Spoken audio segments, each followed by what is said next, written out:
Assalamualaikum warahmatullahi wabarakatuh. Bagaimana kabar kalian anak-anak? Semoga kalian dalam keadaan sehat ya, dan siap untuk mengikuti pembelajaran pada hari ini. Kali ini kalian sudah memasuki bab yang kelima, yaitu materinya tentang kalor dan perpindahannya. Bab yang akan kalian pelajari pada bab ini adalah yang pertama, pengertian kalor, dan yang kedua, perpindahan kalor. Istilah kalor atau jumlah panas pertama kali diperkenalkan oleh Anthony Laurent Lavoisier, yaitu seorang ahli kimia berkebangsaan Prancis. Saat itu, kalor dianggap sebagai sejenis zat alir yang tidak dapat dilihat oleh mata. Zat alir itu disebut dengan kalorik. Kalorik dapat mengalir dari suatu benda ke benda yang lain. Jika dua buah benda yang berbeda suhunya dicampur, maka kalorik akan mengalir dari benda yang bersuhu tinggi ke benda yang bersuhu rendah. Nah, seandainya anggapan bahwa kalorik merupakan suatu zat adalah benar, tentu orang akan dapat mengukur volumenya. Bukankah setiap zat mempunyai volume dan massa? Nah, pada perkembangan selanjutnya, anggapan bahwa kalor merupakan sejenis zat alir diragukan kebenarannya. Beberapa peneliti yang meragukan anggapan itu diantaranya adalah Kohn Rumford dan Robert Mayer. Keduanya membuktikan bahwa kalor merupakan salah satu perubahan bentuk energi. Nah, kebenaran kesimpulan ini makin diperkuat oleh James Prescott Joule, yaitu seorang ilmuwan berkebangsaan Inggris. Dengan percobaannya, ia berhasil merumuskan tara kalor mekanik. Tara kalor mekanik adalah bilangan yang menyatakan kesetaraan antara satuan kalor dan satuan energi. Maka satuan kalor adalah kalori. Kalor didefinisikan sebagai energi panas yang dimiliki oleh suatu zat. Secara umum, untuk mendeteksi adanya kalor yang dimiliki oleh suatu benda, yaitu dengan mengukur suhu benda tersebut. Jika suhunya tinggi, maka kalor yang dikandung oleh benda sangat besar. Begitu juga sebaliknya, jika suhunya rendah, maka kalor yang dikandungnya pun sedikit. Kalor untuk menaikkan suhu benda bergantung pada jenis benda itu. Makin besar kenaikan suhu benda, kalor yang diperlukan makin besar pula. Makin besar massa benda, kalor yang diperlukan untuk menaikkan suhu makin besar pula. Nah, rumus kalor itu adalah Q sama dengan M kali C kali delta T, di mana Q-nya itu adalah kalor, M adalah massa benda, C kalor jenis, dan delta T perubahan suhu. Untuk kalor jenis itu bisa kalian lihat di halaman 162 di tabel 4.1. Jadi setiap kalor jenis dari beberapa bahan atau jenis bahan itu berbeda-beda. Jadi kalor jenisnya tidak sama. Jadi tergantung pada jenis bahannya. Untuk contoh soal dari rumus kalor itu adalah berapa kalor yang dibutuhkan untuk menaikkan suhu 500 gram air dari suhu mula-mula 20 derajat Celcius menjadi 100 derajat Celcius.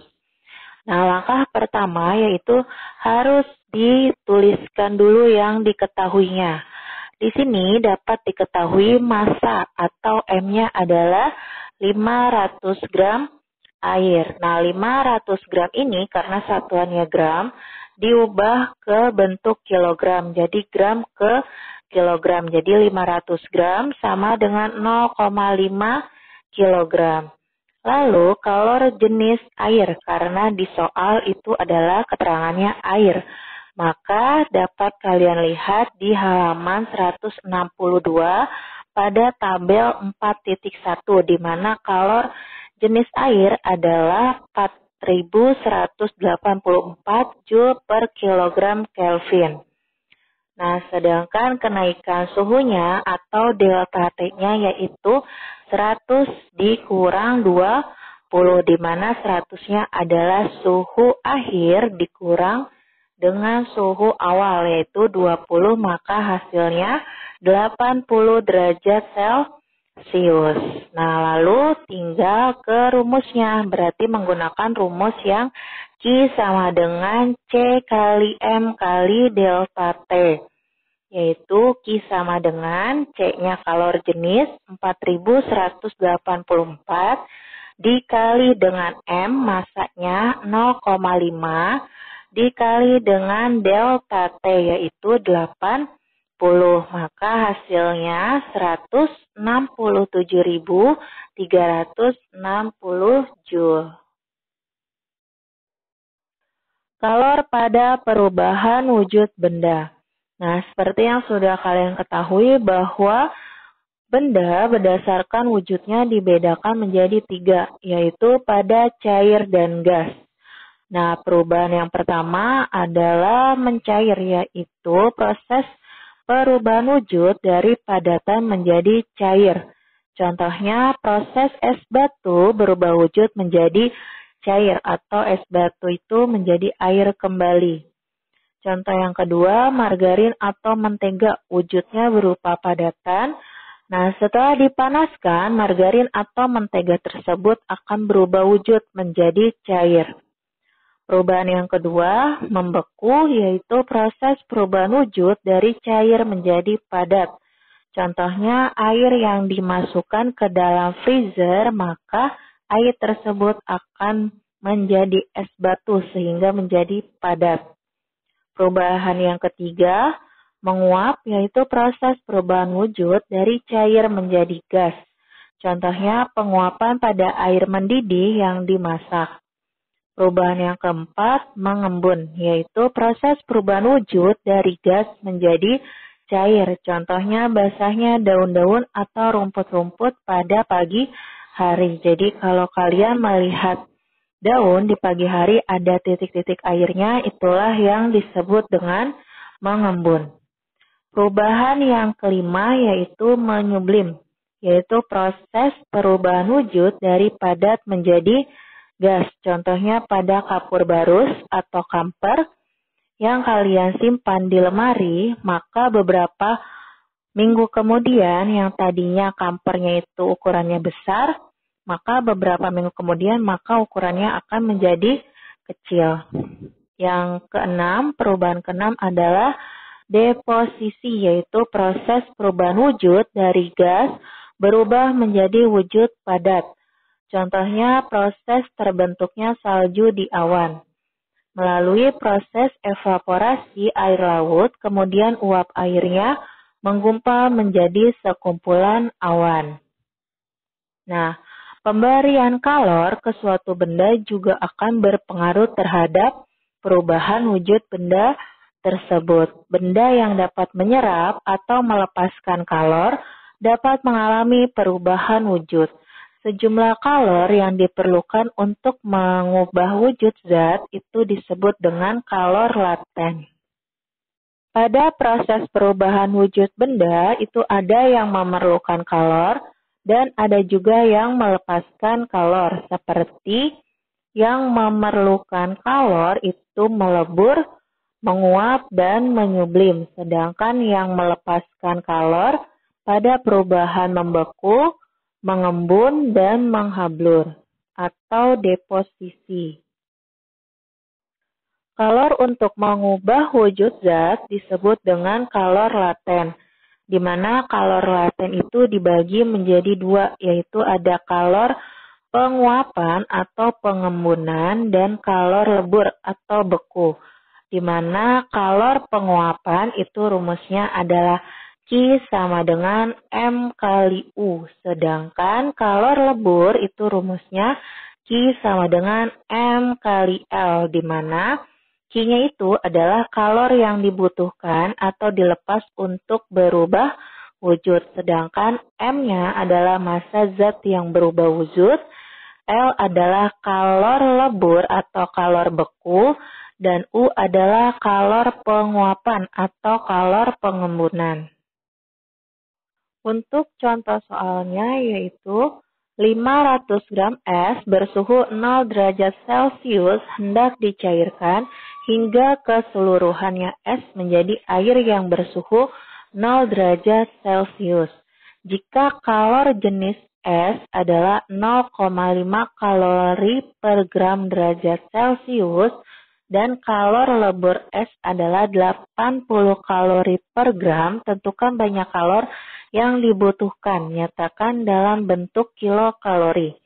Nah, maka yang diketahui dalam soal adalah M atau massa dari esnya, yaitu M sama dengan 500 gram. Nah, di dalam soal itu diketahui kalor lebur es adalah 80 kalori per gram.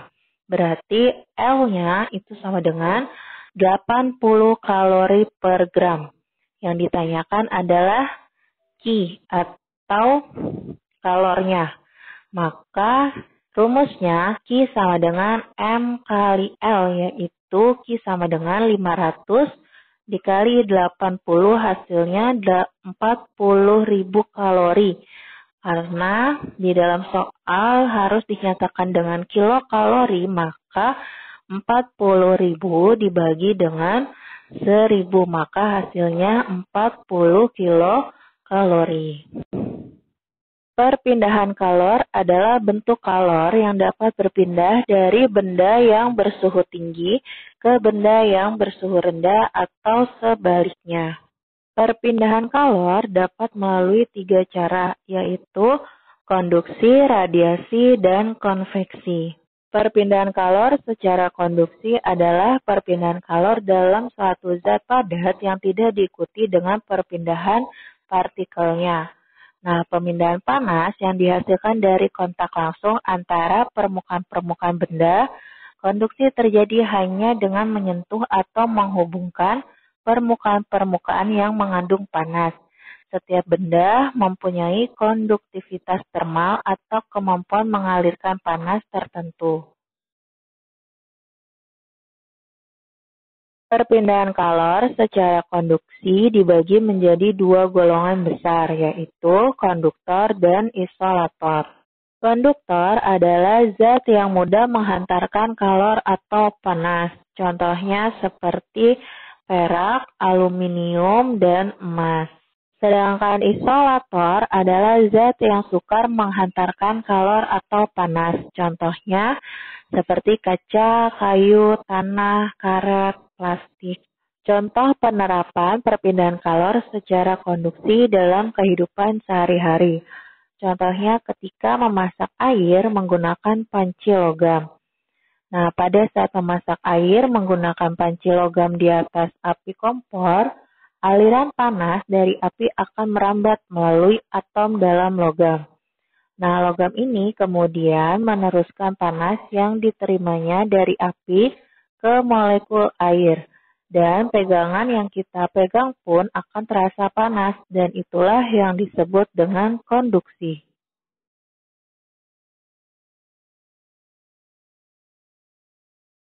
Perpindahan kalor secara konveksi adalah perpindahan kalor melalui suatu zat perantara dan disertai dengan perpindahan partikel zat.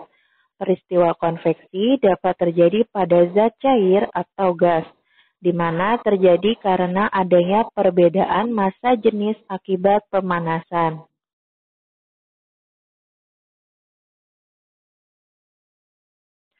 Contoh penerapan perpindahan kalor secara konveksi.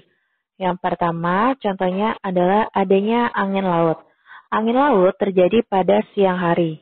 Pada siang hari, daratan lebih cepat menjadi panas daripada lautan, sehingga udara di daratan naik dan digantikan oleh udara dari lautan. Yang kedua, adanya angin darat. Angin darat terjadi pada malam hari. Pada malam hari, daratan lebih cepat menjadi dingin daripada lautan. Dengan demikian, udara di atas lautan naik dan digantikan oleh udara dari daratan. Yang ketiga, adanya sirkulasi udara pada ruang kamar di rumah. Dan yang keempat, adanya cerobong asap pabrik.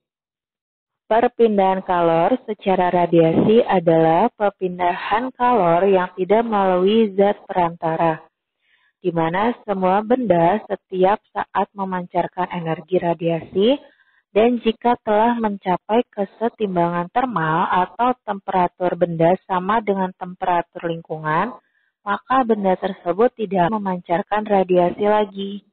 Dalam kesetimbangan ini, jumlah energi yang dipancarkan sama dengan jumlah energi yang diserap oleh benda tersebut. Contoh penerapan perpindahan kalor secara radiasi. Contohnya ketika kita memasak di tungku, radiasi yang terjadi adalah ketika kita menyalakan apinya, pasti di sekitar tungku tersebut akan terasa panas. Contoh yang kedua, ketika kita menjemur pakaian di bawah sinar matahari. Radiasi yang terjadi adalah matahari langsung menyinari bumi tanpa perantara. Yang ketiga, saat kita menyalakan api unggun.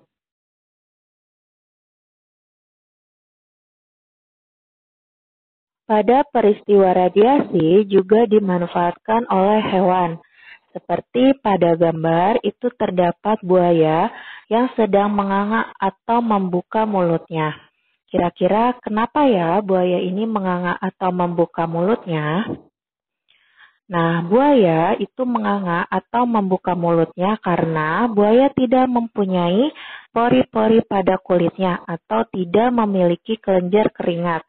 Sehingga buaya membuka mulutnya untuk mengatur suhu badannya agar tetap stabil dan bisa beradaptasi dengan suhu di sekitarnya.